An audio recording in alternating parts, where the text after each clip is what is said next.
za na misalta Nimatin daga zuci na kamu da cuta, abu na damuna wuya za na misalta shi.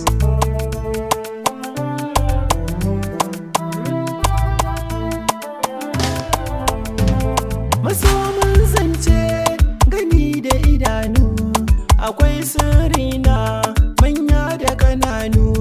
In kun gajiya ku yi addu'a ko ku yi sannu, da kun gane nufi na to kar ku yi kyashi.